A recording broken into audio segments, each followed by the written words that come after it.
Hello everyone. तो क्या हाल चाल है आप सभी के। उम्मीद करते हैं सब अच्छे से होंगे। और आप लोग जो है आज जो आपका साइंस का एग्ज़ाम है उसका तैयारी भी आप लोग अच्छे ढंग से कर लिए होंगे। तो उसी में हम लोग एक रिवीजन के तौर पे आज हम लोग साइंस के 30 एमसीक्यू क्वेश्चन को देखने वाले हैं। ठीक है, जो आपके एग्ज़ाम के लिए इम्पॉर्टेंट रहेगा, ये आपको एग्ज़ाम में देखने को मिल सकता है। इसी कारण से ये वीडियो आप लोगों के लिए इम्पॉर्टेंट है, आखिर तक इस वीडियो में बने रहें। ठीक है, तो चलिए करते हैं इस वीडियो की शुरुआत। तो पहला क्वेश्चन से पहले अगर आप हमारे चैनल पर नए हैं तो भाई चैनल को सब्सक्राइब कर लीजिएगा, वीडियो को लाइक कर दीजिएगा।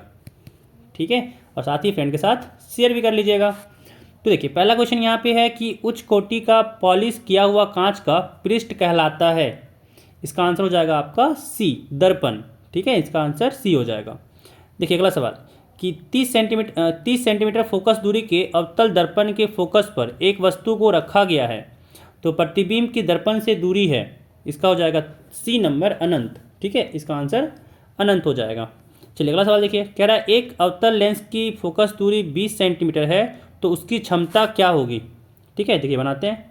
तो ये तो पहले आप लोग को ये जानना होगा कि जो अगर एफ़ की यहाँ बात करें, ठीक है, जो यहाँ पे एफ़ दिया हुआ है हम लोग को 20 सेंटीमीटर, तो हम लोग जानते हैं कि अवतल लेंस में एफ़ जो होता है वो माइनस में होता है। ठीक है, तो ये -20 सेंटीमीटर हो जाएगा।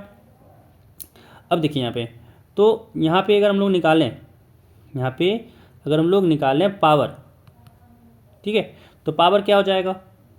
पावर यहाँ पे देखिए 20 सेंटीमीटर है, पहले इसको यहाँ पे कन्वर्ट करना पड़ता है मीटर में। ठीक है, क्योंकि यहाँ पे पी हो जाएगा 1/f, और f यहाँ पे सेंटीमीटर में नहीं रहता है, यहाँ पे f जो होता है वो जो फोकस दूरी है वो आपका मीटर में रहता है। तो मीटर बदलने के लिए 100 से डिवाइड करना पड़ेगा, है ना। तो यहाँ हो जाएगा -20/100 इतना मीटर। तो यहाँ से आ जाएगा 0.2, माइनस में 0 आ जाएगा यहाँ पे 2।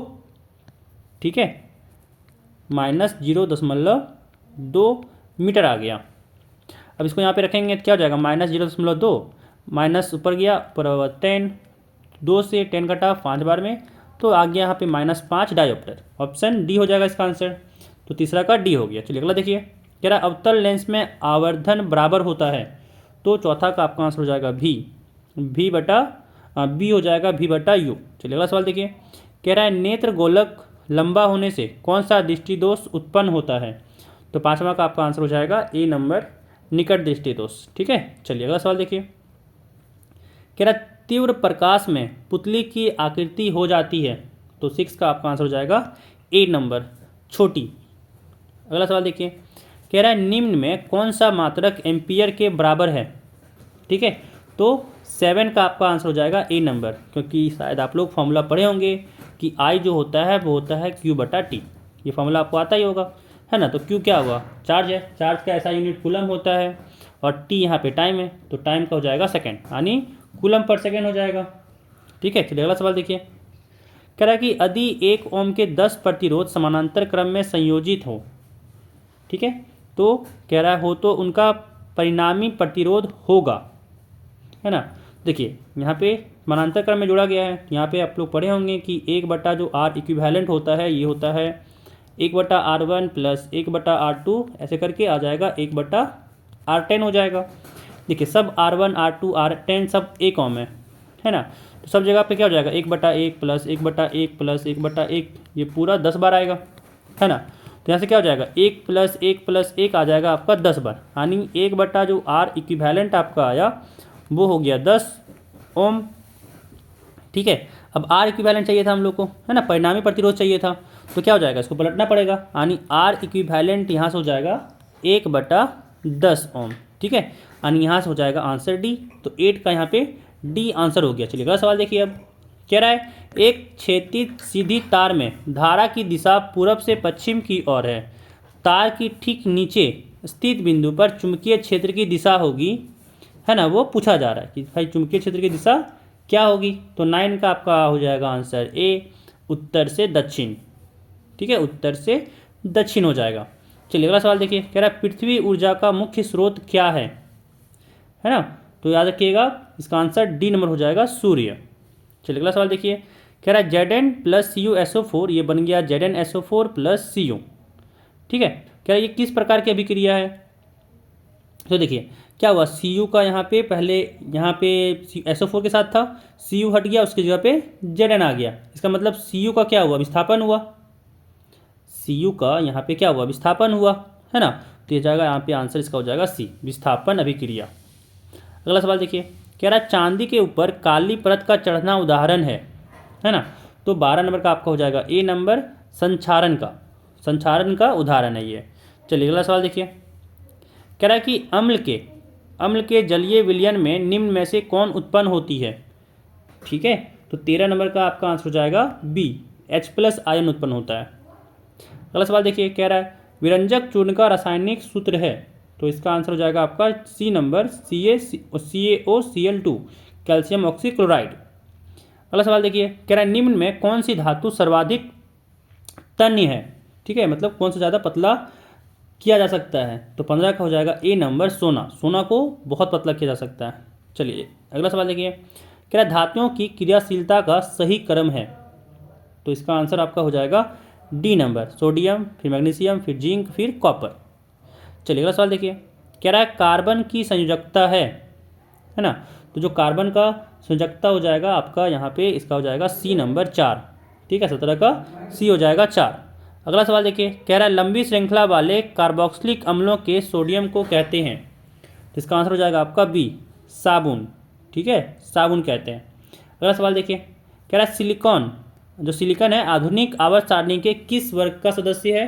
तो इसका आंसर हो जाएगा सी नंबर, 14। ठीक है, 14वां जो वर्ग है उसका सदस्य है। चलिए अगला सवाल देखिए, कह रहा है यहाँ पे कि आधुनिक आवर्त सारणी के आवर्त 2 में कितने तत्व हैं। तो इसका आंसर हो जाएगा आपका सी, 8 तत्व हैं। ठीक है, चलिए अगला सवाल देखिए, कह रहा है विषमपोषी जीव अपनी उत्तरजीविता के लिए प्रत्यक्ष परोक्ष रूप में आश्रित रहते हैं। ठीक है, तो इसका आंसर आपका डी हो जाएगा, हरे सपोषी पौधों पर। चलिए अगला सवाल देखिए, कह रहा है कि पौधों के वायवीय भागों से जल के वाष्प के रूप में की क्रिया कहलाती है। ठीक है, तो यहाँ पे इसका आंसर हो जाएगा आपका डी नंबर, वाष्पोत्सर्जन। ठीक है, वाष्पोत्सर्जन। चलिए अगला सवाल देखिए, अगला सवाल यहाँ पे है कि 2 तंत्रिका कोशिका के मध्य खाली स्थान को कहते हैं। तो इसका आंसर सी नंबर हो जाएगा, सिनेप्स कहते हैं। चलिए अगला सवाल देखिए, कह रहा है मानव में बुद्धि एवं चतुराई का केंद्र है। तो इसका आंसर हो जाएगा 24 का ए नंबर, सेरिचम। ठीक है, सेरिचम हो जाएगा इसका आंसर। चलिए अगला सवाल देखिए, 25वां नंबर, कि अंडाणु निषेधित होता है। अंडाणु निषेधित होता है, इसका आंसर हो जाएगा आपका डी नंबर, फेलोपियन नलिका में। अगला सवाल देखिए, कि नर युग्मक तथा मादा युग्मक के संयोजन से बनता है। तो इसका आंसर हो जाएगा ए नंबर, उग्मनज। ठीक है, उग्मनज हो जाएगा इसका आंसर। अगला सवाल देखिए, कह रहा है अवशेषी अंग का उदाहरण है। ठीक है, अवशेषी अंग का उदाहरण है, तो इसका हो जाएगा आपका कर्ण पल्लव की पेशियाँ भी, पुष्ट कस्से रुकाएँ भी, और निषेचक पटल भी, यानी इसका आंसर डी हो जाएगा, इनमें से सभी। चलिए अगला सवाल देखिए, कह रहा है किस जीव के विशेषक पर किसका प्रभाव पड़ता है। ठीक है, तो केवल पैतृक DNA का नहीं, केवल मातृक DNA का नहीं, दोनों का होता है ना। तो ए और बी दोनों हो जाएगा, सी हो जाएगा इसका आंसर, ए और बी दोनों। चलिए अगला सवाल देखिए, यहाँ पे कह रहा है कि ओजोन परत का अवक्षय करता है CFC, DTT और ATP या NADT। ये हो जाएगा आंसर इसका पहला नंबर। CFC फुल फॉर्म यहाँ पे है क्लोरोफ्लोरोकार्बन। ठीक है, क्लोरोफ्लोरोकार्बन। चलिए अगला सवाल देखिए, कह रहा है विश्व में सबसे तेजी के साथ घटता जा रहा प्राकृतिक कौन सा है। ठीक है, तो 30 का आपका हो जाएगा बी नंबर, वन, कि वन जो है वो तेज़ी से घटता जा रहा है। तो ये आपका यहाँ पे 30 MCQ क्वेश्चन था जो आपके लिए इम्पोर्टेंट था। तो इस वीडियो में बस इतना ही, खूब ख्याल रखिएगा। और साथ ही साथ अगर अभी तक आप हमारे चैनल को सब्सक्राइब नहीं किए हैं तो फटाफट से सब्सक्राइब कर लीजिए, साथ ही वीडियो को लाइक भी कर दीजिएगा।